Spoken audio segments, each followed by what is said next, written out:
Question's been asked, what and where is the seat of divine alchemy? Knowing that the seat of divine science is in the mind, the seat of divine physics is in the heart. But as was said the other day, to find the answer, we have to dive deeper. Mullah Nasruddin was fed up with his donkey. It woke him up in the middle of the night braying. It wouldn't come when it was called. It stubbornly refused to move at times when it was time to move, and it complained bitterly if you tried to lay any burden on it. So Mullah Nasruddin decided he would take it to the marketplace and auction it off. So he took it to the marketplace, and there were several animals that were brought forward and sold after some bidding. And then his donkey was bought as center stage, so to speak. And the auctioneer said, "Now look at this magnificent creature. See its noble bearing, its docile demeanor." And he went on to praise and laud this beast. "Now," said the auctioneer, "who will start off the bidding with 5 gold pieces?" So Mullah Nasruddin put up his hand. And the bargaining got very, very heated, until finally it was knocked down between 2 people, a farmer and Mullah Nasruddin himself, and it was granted to Mullah Nasruddin for the price of 30 gold pieces. And so Mullah Nasruddin led his donkey away,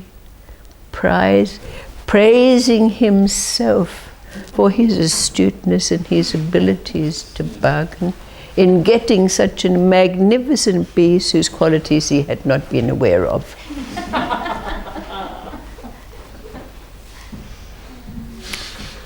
Then there's a story of a young boy called Aaron. And Aaron and his parents were of the Jewish faith, but they had been slaves who had escaped from bondage and become wanderers, nomads in the desert. And they wandered near and far, scrounging a living wherever they could. But they were always hopeful, full of hope. And the mother would often say that the bird of happiness would one day come to them. And the father, although he had never been there, would regale Aaron with stories of the great city of Jerusalem and the stories that he'd heard. And they kept on with their wandering for some years. But then one night Aaron had a dream.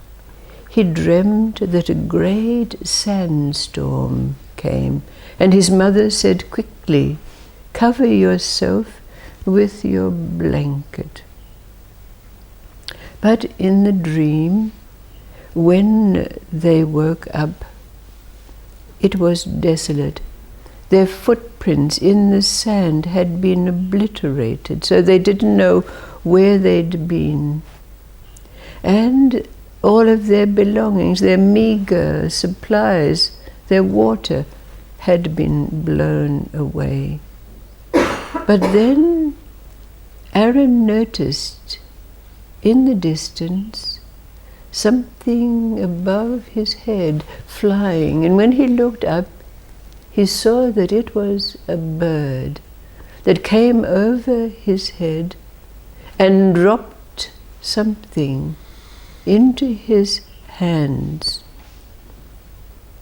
Then Aaron woke up and found that he had in his hands a stone that glowed. And from that time on, the stone guided Aaron and his parents to oases in the desert, to places where they could find food. One day, they found themselves at the gate of a great city. And when they entered the city, there were people milling about everywhere. And first of all, the father asked, "Where is this place?" And people answered, "Well, don't you know? This is the city of Jerusalem." Well, the family was delighted. But the father asked, "Why are all of these people out in the city streets?" And he was told that 3 days ago their king had died, and it was tradition that when a new king was to be crowned, that the rare dove of happiness would be released, and on whoever head it landed would become the next king. Just then, everyone in the crowd gasped and looked up, because there, flying above their heads, was the dove, and it came to land on the head of Aaron. He was very quickly carried away to the palace, his parents running after him, "Where are you taking our son?" But 3 days later, Aaron was crowned king. Now he thought that he was in a dream, but he could feel the claws of the bird on his head, and he knew that this was not a dream. Now the people in the palace were very concerned. How could this young man, with no education, no learning, have the wisdom to rule a kingdom? But they were impressed by the decisions that he made when people came for advice.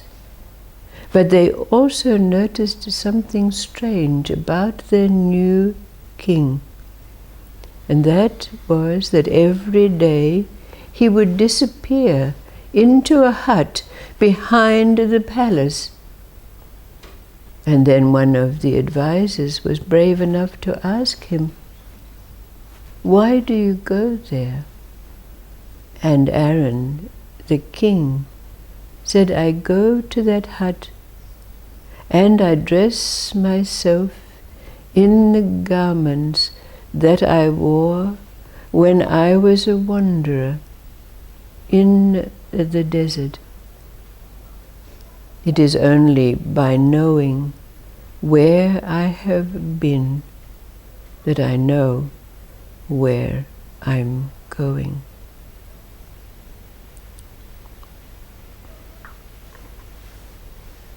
How does this allegory and the simple story of Mullah Nasruddin bring us deeper with the possibility of answering the question, what and where is the seat of divine alchemy in us?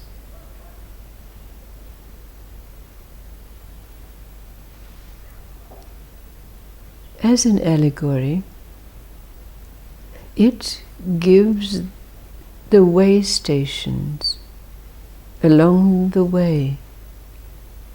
By recognizing these way stations, we have the possibility of knowing where we're at, who we are, bringing together divine science, divine physics, and divine alchemy.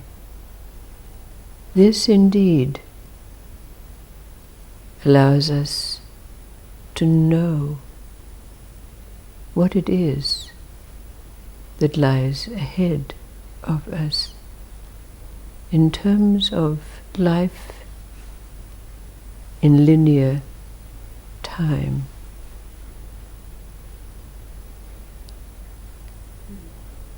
What and where is this seat of divine alchemy? And how do these stories bring us deeper with the possibility of answering the question?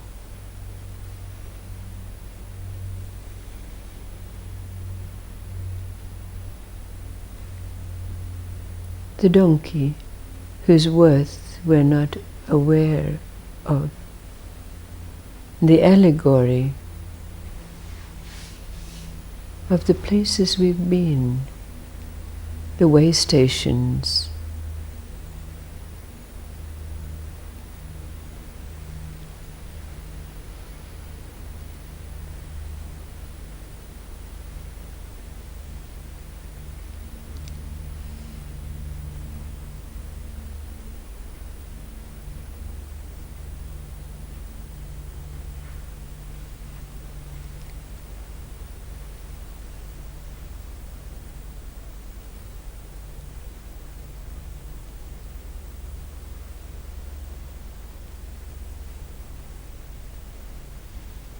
Thank you.